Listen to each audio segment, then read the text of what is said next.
Pelly, Phyllis, and Pete. Up until New Horizons, the sisters received your mail, and Pete faithfully delivered it. And in general, Pete and Pelly were pretty milquetoast, just their personalities were nice, whereas Phyllis took a completely different route by being incredibly rude, like the rudest Animal Crossing character to ever rude. I've never seen anyone come to bat for her IRL. So just a general, pretty uninteresting group. That is until you discover the not-so-secret conflict going on behind the scenes. Then they become a lot more interesting and worth looking into.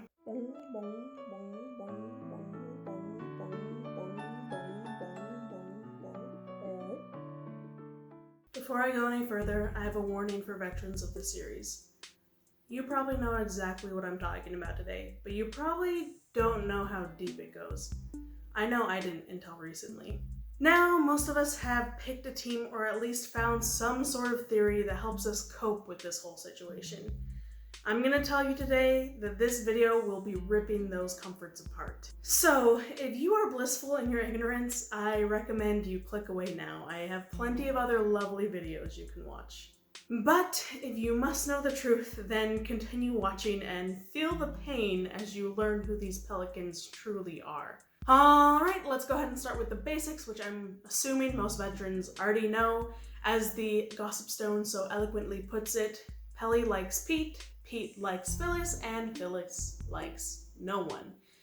Those are the basics. That is what has been in every game before New Horizons. In most games, this story would emerge as you talk to villagers and they told you a little gossip here and here, some rumors they may have heard, or you could get it directly from the pelican's mouth by either talking to Pete as he was out on deliveries, or talking to the sisters when they're enjoying a cup of coffee at the roost. Pelly would express her desire to see Pete, or maybe even one day go on a date with him, while Pete talks about how Phyllis has been treating him and what it means, or how much he pines for Phyllis.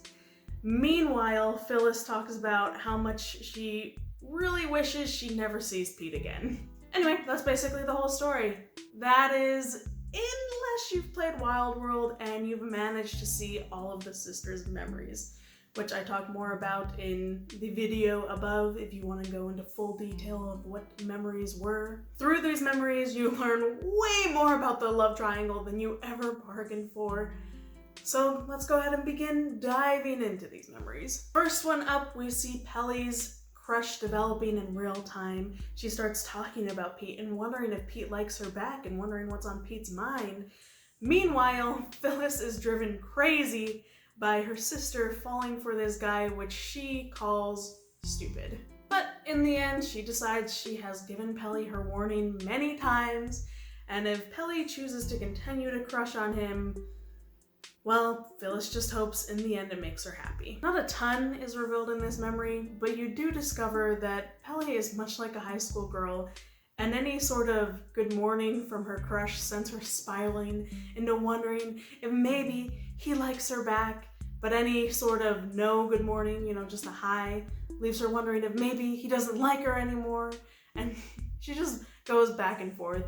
Any little thing she takes as a sign that he likes her, and then another little thing she takes as a sign that he hates her now. Just in general, we see that her crush on Pete, she's kind of going about it a little bit immaturely. We also see how much Phyllis cares about her sister Pelly. She wants to warn her about Pete, but she also isn't there to break her heart and tell her the truth that Pete is into her, instead letting her come to it in her own time. Is this a good idea? I don't know. I'm conflicted about it, and Phyllis admits that she's conflicted about it. But honestly, I wouldn't know what to do in her situation either. What matters is that her desire not to tell Pelly the whole truth is coming from a good place. The next memory mostly centers around Pelly's poetry habit, but it manages to turn towards Pete when Phyllis mentions this poem that Pelly wrote. Oh, suffocated love, I pine for you, but my scream is silent. Which basically embodies why she doesn't make a move on Pete. Despite being head over heel for the boys, she cannot manage to say a word to Pete about it. Which, if she could finally get rejected and be able to move on with her life and move on from Pete but instead she lives a life of stifledly screaming her love for him. This is seen in another moment when she unexpectedly bumps into Pete. This leaves her heart rushing, and she tries to go and say something, but only comes out with a stuttery milquetoast greeting, to which Pete promptly ignores, revealing that Pete is kind of a jerk. Next, we butt into Pelly and Phyllis's life. We find them obsessed with coffee, which somehow they manage to tie back into Pete. Pelly dreams of one day going on a coffee date with Pete, which she actually works up the courage to ask him if he likes coffee in the hopes that it will lead to that coffee date, only for him to quickly shoot her down by telling her that he prefers hot chocolate. What's really interesting about this episode is that it is the only one where Pelly mentions something negative about Pete. She says that he's really mean sometimes. And what's strange about it is I wouldn't consider this him being mean. Previously, in another memory, she mentions that she has never seen him at the Roost, so she knows he's not that into coffee. But here she is saying he's mean when he says he doesn't want coffee. I don't know. The only thing I would blame him for is being oblivious, but even then, someone asks you if you like coffee doesn't necessarily mean they're trying to ask you on a date. However, he does turn around and accept a cup of coffee from Phyllis when she pours it for him at work, although he does put 10 sugars in it to make it bearable. This is infuriating for Phyllis, who likes her coffee black, just like her personality, and it further cements her hatred for Pete. She even mentions in the next memory that Brewster made her a blend that was a little bit too bitter, but she refused to drink it with even a drop of milk because she would not want to be lumped in with Pete in the very slightest. Oh my gosh, the disdain is so deep! And that ends the whole coffee fiasco. Our next memory is when things get pretty serious and they're all about Pete. It starts off pretty normal. Pelly desperately wants Pete to notice her. Meanwhile, Phyllis desperately wants him out of her life. But as the memory evolves, Phyllis reveals that when she's at work, she feels like someone is watching her through the window.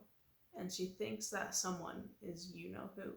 Which, this whole love triangle thing was all fun and games until she told me that. And now it's freaky and not okay. Apparently, this situation makes her want to heave, and I cannot blame her in the slightest because even being on the outside and knowing this is all fake, I want to heave too, just thinking of, someone watching me constantly.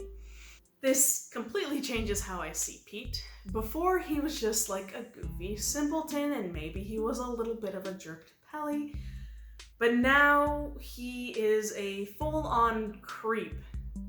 Before, when he said things like, I think Phyllis handled this letter because it smells like her perfume. It was kind of like a cute crushing thing. Now, it's an obsessive, creepy thing. I just want Pete gone forever at this point. He is now my least favorite NPC, and I can never feel comfortable around him again. I'm just gonna see that, doofus exterior and feel like there's something deeply disturbing lurking beneath it. And yeah, that's uncomfy. Going forward, anything he says to me about Phyllis, I'm just gonna find creepy, even if it wasn't even written to be creepy. I'm just gonna find it creepy after what he said. In this case, in City Folk, he talks about how she's mean to him, and he takes it as her liking him, and that he hopes she's even meaner to him, and now, that was cute before, but now it's just really, really creepy. Clearly, he is the villain in this story. Phyllis has been very straightforward in rejecting him, but he does not respect those wishes, instead choosing to stalk her. Meanwhile, he knows Pelly is into him, but does nothing to let her down softly. And I know that's not completely his fault, Pelly is participating in this toxicity too, but she has done what a female is expected to do and shown that she's interested. She polishes her beak, she stands up straighter, she does things to hint to him that she's into him. And he is pretending he doesn't notice. I know it's awkward, but all he has to say is, I heard you're interested in me, I'm sorry, I don't feel the same way, and then Pelly is free to move on, and he's free not to be uncomfortable with the rumors and things. Maybe it's a little rude of me to expect it of him, but I know when guys have done that for me in the past, I appreciate it a lot. Helps moving on. Then at that point, if Pelly chooses not to move on, she's the weirdo wasting her time and energy pursuing someone who has expressed that they are not interested in them. Seriously, just move on. Maybe they'll come back to you one day, but that's their job. It's not your job to convince them that they want you, okay? But dating is dating, and it involves feelings and different people, so nothing is ever gonna go super well, hence this hot mess of a love triangle. Pete is just too stubborn of a jerk to respect Phyllis and her wishes. Meanwhile, Pelly is too oblivious to see the writing on the wall. In the end, the person we tend to hate the most, Phyllis, is the only person doing what's right in this situation by telling Pete, hey, I'm not interested in you. Can you please stop being a creep? The only thing I would dock her for is not letting Pelly out of her misery by telling her the truth. But as I've stated, Phyllis says she has her reasons. So, I don't know. I have mixed feelings about it. Anyway, back to the stalking incident. When you talk to Phyllis again a few days later, she reveals that she actually confronts Pete about the situation, to which he says, oh, I was just standing guard in case something bad happened to you. Phyllis responds by slapping him across the face, which in my personal opinion is a little bit of an underreaction, like she should march that boy to the police. But the fun thing in this is that Phyllis is not the one who tells you she smacked him. It's Pelly that shares this tidbit when she says she noticed a red mark on Pete's cheek. And then the next day she goes on to be like, maybe his ex-girlfriend smacked him when he broke up with her. What Phyllis does tell you though is that she wishes she had told him that he's more dangerous than anything out there, which I would say is quite accurate since Pete has proven himself to be quite the creep and we don't know what he's capable of. I know my mind has probably made him out to be worse than he actually is, but you know, when you have stalking, letter sniffing, hoping someone punishes you more than they already do under your belt, maybe none of those are connected. Or maybe Pete is one messed up guy. However, through all of that, Phyllis refuses to out Pete to Pelly, rather just telling her to stay away. I don't know, maybe she really should just out him, because it's starting to cause tension between the two with her saying, Pete is stupid, stay away, and Pelly continuing to think he's super divine and not understanding where her sister's coming from. Okay, our next memory is the conclusion, and it's all about Pete and chewing gum. Because Phyllis has taken to chewing gum to deal with the stress of being stalked by Pete. Like, what he was doing to her is so wrong. Girl didn't do anything, and now she has to deal with the stress of Mr. Cuckoo stalking her while her younger sister is head over heels for the creep. Phyllis is even stressed about looking like the bad guy in Phyllis's eyes when it's really Pete, clearly. And the whole love triangle creates a lot of tension between the sisters, resulting in stress for Phyllis and sorrow for Pelly. In the end, this whole thing is summed up perfectly when Phyllis says, a stupid guy is after me and I've had about as much as I can handle. And my little sister is in love with this same dumb guy. Doesn't thinking about that triangle make your head spin? I feel busy. There's no way in the world that I could tell Pelly. I honestly have no idea what I'm supposed to do. I wish he would just fly far away. And I really wish she could find the words to say to Pelly to let her know that it's time to move on, because I think it would be better for everyone. Yep, there's the full story. It turns out Phyllis isn't a huge monster, just a very forward pelican under a lot of stress. Meanwhile, Pelly is a bit of a naive airhead, but she has good intention. And Pete, who was previously seen as a well-meaning doofus, is the true villain in this trio. Yeah, I bet you weren't expecting that. I know I was not. I mean, maybe if we heard his side of the story, we could be swayed another way, but I sincerely doubt it. In the past, every time I talked to him and he droned on about Phyllis, I was incredibly mad at him for ignoring Pelly. But now, I'm team Pete dies. Pelly would be better off without him. Phyllis would be better off without him. Team go away Pete. Anyway, there's the tea. I hope you're happy. There's no going back from here. And if you would like to experience the full memories that I was pulling on for this video, I will be uploading me reading and reacting to all of them eventually on this channel. There's already one out and the rest are totally recorded. I just need to find the willpower to edit them together. So their releases will be a little bit sporadic.